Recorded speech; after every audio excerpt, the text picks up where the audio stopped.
Hello दोस्तों, स्वागत है आप सभी को famous education academy YouTube channel पर। हम लेकर आए हैं railway group D previous year के पेपर। ठीक है, इसमें से हम बात करेंगे साइंस के प्रश्न।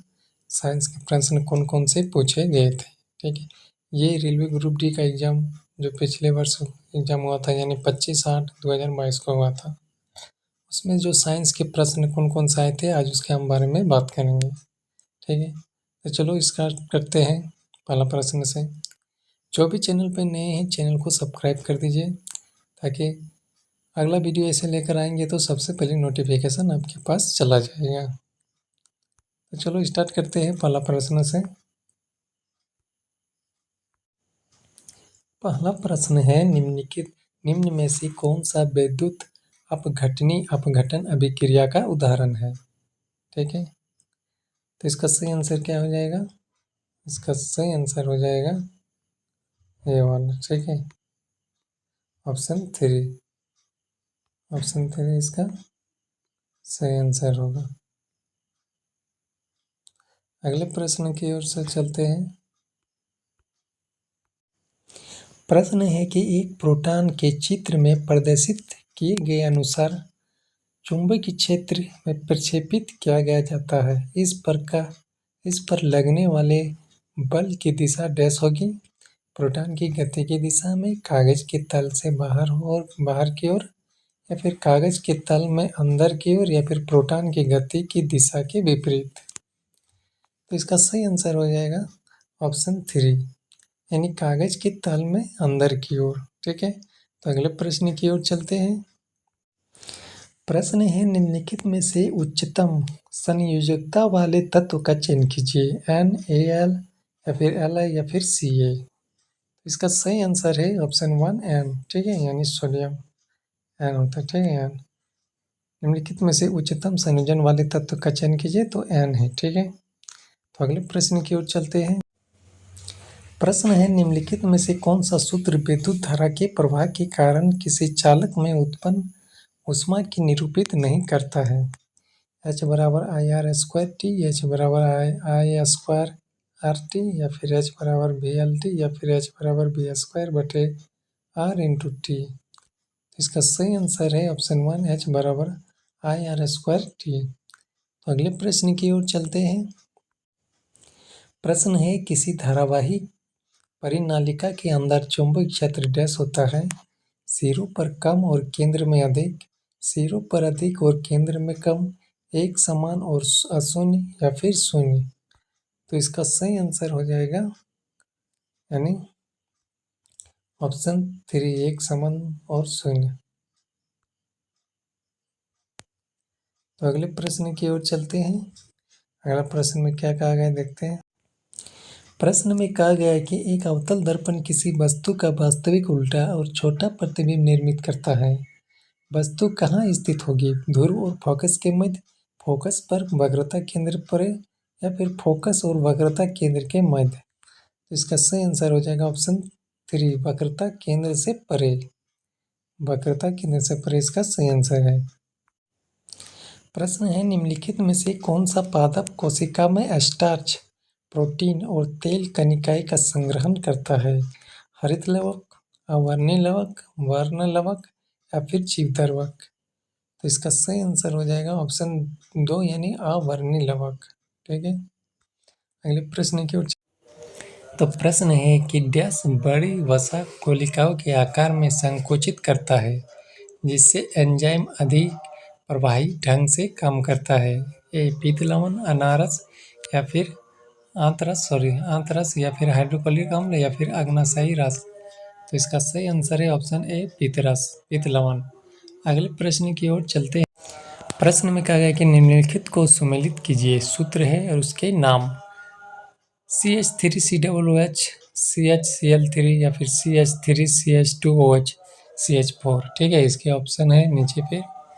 इसका सही सुमेलित है ऑप्शन 2, यानी 1 का C होगा, 2 का D होगा, और 3 का B होगा, और 4 का A होगा। ठीक है, तो अगले प्रश्न की ओर चलते हैं।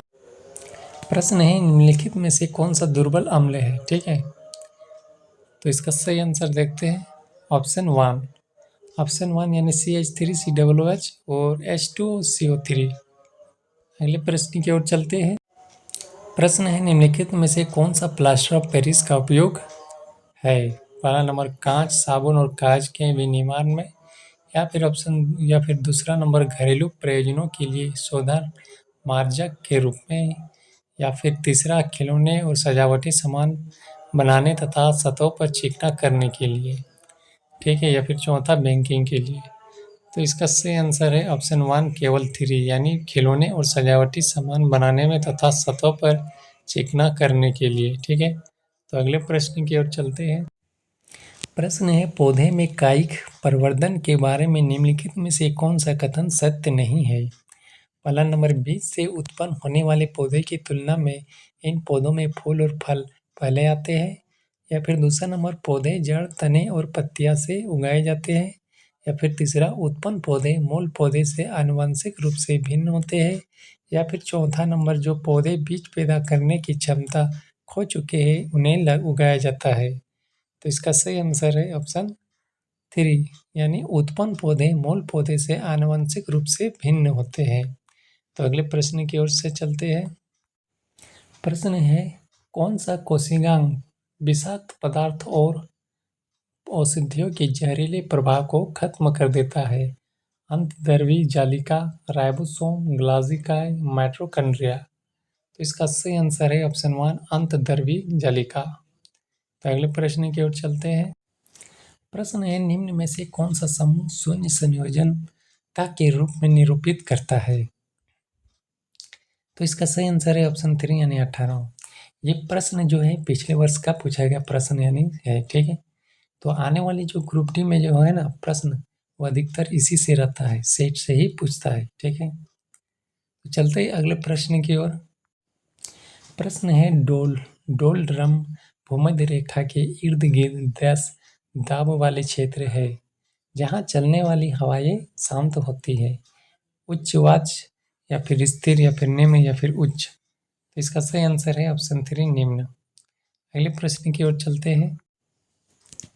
प्रश्न है, निम्न में से कौन सा संयोजन अभिक्रिया का उदाहरण है? MgCl2 plus Na NaCl plus Mg, या फिर ऑप्शन 2 2NaCl, या फिर ऑप्शन 3 N2H2 2NH3, या फिर ZnO3, ठीक है। तो इसकी सही आंसर देखते हैं क्या है, ऑप्शन 2 3 यानी N2 प्लस H2, ठीक है। तो अगले प्रश्न की ओर चलते हैं। प्रश्न है, हमें प्लास्टिक का उपयोग करने से बचना चाहिए क्योंकि डस्ट प्लास्टिक को कीटों द्वारा आसानी से नष्ट हो जाती है। प्लास्टिक लंबे समय तक नहीं चलता है। एंजाइम प्लास्टिक का विघटन कर पाने में अक्षम होते हैं, या फिर प्लास्टिक में पानी में घुलनशील होता है। तो इसका सही आंसर है ऑप्शन 3 एंजाइम प्लास्टिक का विघटन कर पाने में अक्षम होते हैं। प्रश्न है, निम्न में से कौन सा वह परिवर्तन नहीं है जो यौनारंभ की शुरुआत का प्रतीक होता है? नाखूनों में वृद्धि, या फिर लंबाई में अचानक वृद्धि, आवाज में बदलाव, या शरीर के आकार में परिवर्तन। तो इसका सही आंसर है ऑप्शन 1 नाखूनों में वृद्धि। अगले प्रश्न की ओर चलते हैं। प्रश्न है, डैश एक समावयवी युग्म बनाते हैं प्रोपेन और ब्यूटेन, या फिर ब्यूटेन और 2 मेथिल प्रोपेन, या फिर तीसरा ब्यूटेन और 2 एथिल ब्यूटेन, या फिर चौथा प्रोपेन और 2 मेथिल प्रोपेन। तो इसका सही आंसर है ऑप्शन 2 यानी ब्यूटेन और 2 मेथिल प्रोपेन। तो ये सभी सारे प्रश्न अगले एग्जाम ने पिछले एग्जाम में जो 2022 में एग्जाम हुआ था ग्रुप डी का, उसमें पूछा गया था। इस जो आने वाले एग्जाम ग्रुप डी में है वो अधिकतर इसी से प्रश्न पूछेंगे, ठीक है। पिछले वाले जितने भी प्रश्न पूछे गए हैं साइंस के उसी से पूछेंगे। सेट ग्रुप डी में जो प्रश्न आते हैं ज़्यादातर सेट से ही आते हैं, ठीक है।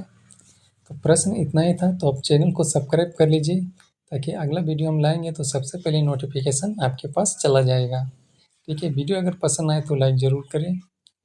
फिर मिलते हैं अगले क्लास में, तब तक के लिए धन्यवाद एवं जय हिंद।